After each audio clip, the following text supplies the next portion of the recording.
Morning. Anong concern mo sa buhok mo?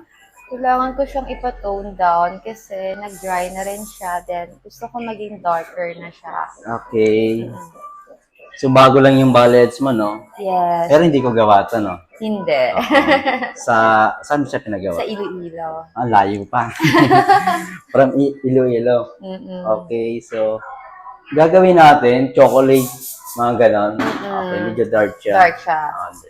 Saka treatment na rin natin kasi medyo nag-dry na yung Exactly. ends ng buhok mo. Mm-mm. Okay, so, ready ka na ba? Mag-transform ng buhok mo? Always. Okay, let's go.